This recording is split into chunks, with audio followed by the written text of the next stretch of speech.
Сәлеметсіздер ме оқушылар? Бүгінгі біздің тақырыбымыз ерлік, елге өнеге. Екінші сабағымыз. Сондықтан да 5-ші тапсырмадан бастаймыз бүгінгі сабағымызды. 5-ші тапсырмада мәтін берілген, және ол мәтінді оқып шығып, негізгі идеясын анықтауымыз қажет. Бізге берілген мәтін Бауыржан Момышұлының жазбаларынан, яғни кітабынан алынған үзінді. Мұқият оқып тыңдаңыздар. Мен 25 жыл әскерде болдым.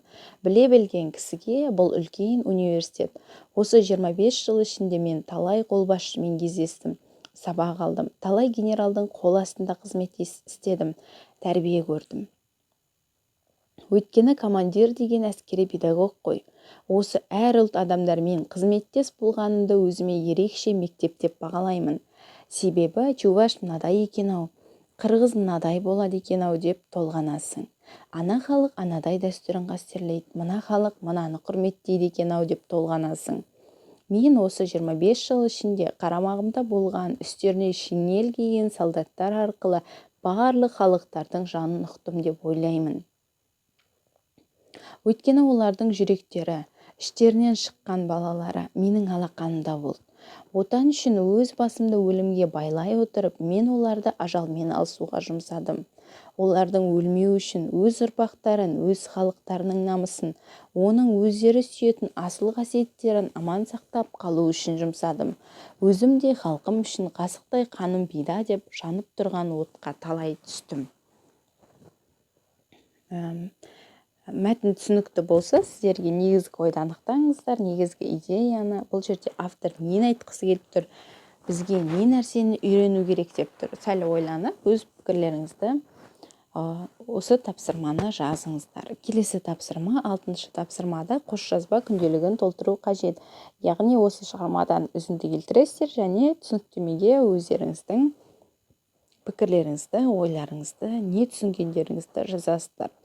Мысалы, өйткені командир деген әскери педагог қой деген сөйлемді үзінді етіп алатын болсақ, оған түсініктеме ретінде командир дегеніміз жай ғана команда беріп, әскерді басқарушы адам ғана емес, сонымен қатар ол әскери педагог, яғни ұстаз. Өйткені ол қол астындағы барлығы жауынгерді үйретіп, әскери өнерге баулып, сонымен қатар оларды тәрбиелеп, намыстандырып, жігерін қайрап отыратын, соғыстан аман келуіне, жеңіске жетуіне көмектесетін бірден бір адам деп, ары қарай өздеріңіздің пікірлеріңізді жазсаңыздар өте керемет болады. Мына жерде тағы да айтылым, жазылым тапсырмалары бар.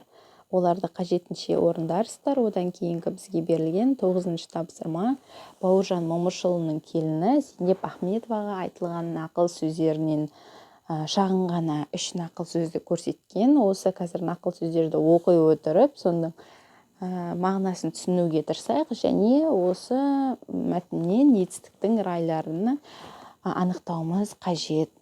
Зейнеп Ахметова апамыз әлі күнге дейін өмірде бар кісі, және өте танымал деп айтуға болады. Телебағдарламаларға жиі қатысады, ол кісіден жиі сұхбат алады.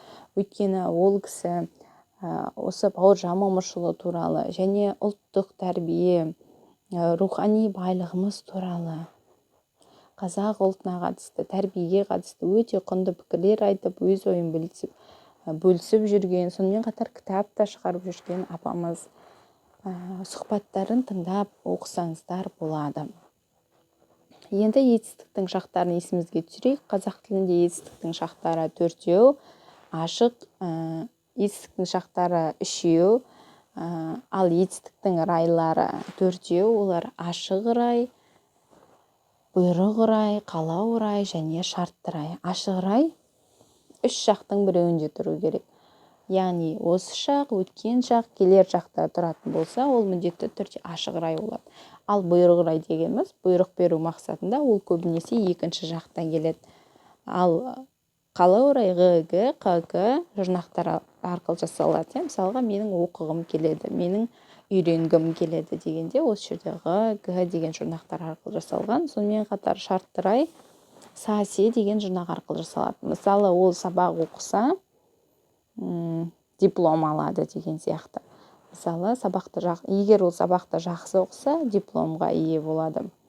Осы жерде се деген жұрнағымыз шартты райдың жұрнағы. Енді нақыл сөздермен таныс болайық. Біріншісі, алатын кезде алға озып, беретін кезде артта болып қалатын, алғаны мен бергенін жіпке тізіп санайтын адамнан аулақ жүр. Ондай адамнан құтылудың өзі үлкен олжа. Бұл бізге үлкен нақыл сөз екеніне айтылған осы жердегі бірінші сөйлем. Біз балалар райларды анықтаған кезде міндетті түрде етістікке, яғни сөйлемнің соңында тұрған етістікке назар аударуымыз қажет. Яғни баяндауышқа, осы сөйлемдегі баяндауыш аулақ жүр, бірінші сөйлемдегі баяндауыш. Баяндауыштың жасалу жолына қарайтын болсақ, жатыр, жүр, отыр, тұр деген қалып етістіктері арқылы жасалған. Сонда бізде бұл нақ осы жақ болып тұр. Яғни ол қандай да бір жақта тұратын болса, ол ашық рай болады. Сонда бірінші сөйлеміміз ашық рай екен. Ал екінші сөйлеміміз осы жерде де ол ашық райға жатады, өйткені екінші сөйлемімізде де осы жақта. Екінші нақыл сөзді мұқият оқиық. Өзгеден артық боламын деп арындама, шамаңды шақта. Тең түскенге қанағат ет. Қанағат қарын тойғызар, қанағатсыздық жалғыз атын сойғызар деген ата бабаң. Бірақ тепкіге төзбей ешқашан аяққа басылмаған. Бұл сөздерде бізге бір ақыл өсиет ретінде айтылған.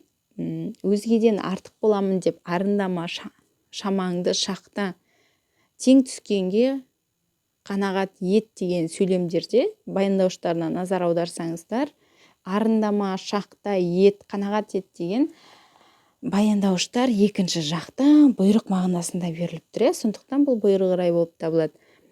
Келесі нақыл сөзімізге тоқталайық. Ғылым білім деген түпсіз тұңғиық. Жұмыр жердің бетінде оның түбіне жеткен жан жоқ. Дегенмен шетсіз, шексіз білім жолында әркім өзінің өресі, шама шарқы жеткен жерге бір белгі шыбық шаншып қалдырса, сол шыбық өсіп өзінен кейінгіге сая болып жол нұсқап жатса, есте қалған деген сол болады дейді. Ғылым білім туралы өте керемет нақыл сөз айтылған екен. Байқасаңыздар. Енді бұл сөйлемде шартты рай бар, байқаған боларсыздар. Шартты рай сасе деген жұрнақ арқылы жасалып тұр. Бұл жерде егер шыбық шаншып қалдырса, және ол жол нұсқап жатса, есте қалған деген сол болар дейді. Есте қалудың, өзінен кейінгі адамдардың есінде қалудың бірден бір жолын шартын көрсетіп тұр. Яғни бір белгі шыбық шаншып қалдырса дейді. Бұл шыбық деп отырғанымыз білім, білім жолындағы дейді.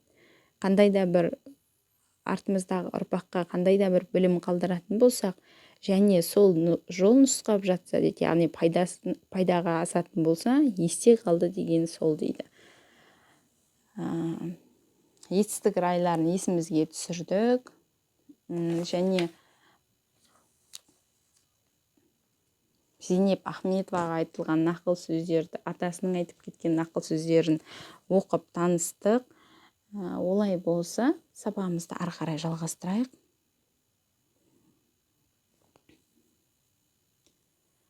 Байқасаңыздар, оқушылар, осы сабақтың, осы видеоның значогында бір сұр кітап берілген болатын. Ақиқат пен аңыз деген кітап. Бұл Бауыржан Момышұлына арналған кітап. Бұл кітапта Бауыржан Момышұлы туралы, Бауыржан Момышұлының осы Ұлы Отан соғысында көрсеткен ерлігі халықтың арасында аңыз болып жайылған. Мысалы, біз Асан Қайғы туралы аңызды білеміз, одан да басқа батырлар туралы, мысалы, біздің Маңғыстауда Бекет ата туралы көптеген аңыздарды білеміз. Қорқыт ата туралы аңыздар бар. Сол секілді Бауыржан Момышұлы өзінің тірі кезінде соғыста жасаған өзінің ерліктері халықтың арасында аңыз ретінде тараған. Ол былай айтқан екен, ол кезде былай істеген екен деген. Бауыржан Момышұлының қандай қатал кісі екен, бір беткей сондай шындықты жаны сүйетін, тек тура жолмен жүретін адам екен барлығыңыз білесіздер. Сондықтан көп адам бұл кісіден сұхбат алуға, бұл кісімен жалпы сөйлесуге жүрексінетін, былайша айтқан кезде қазір сөйтіп қалмайын ба деп қорқатын сондай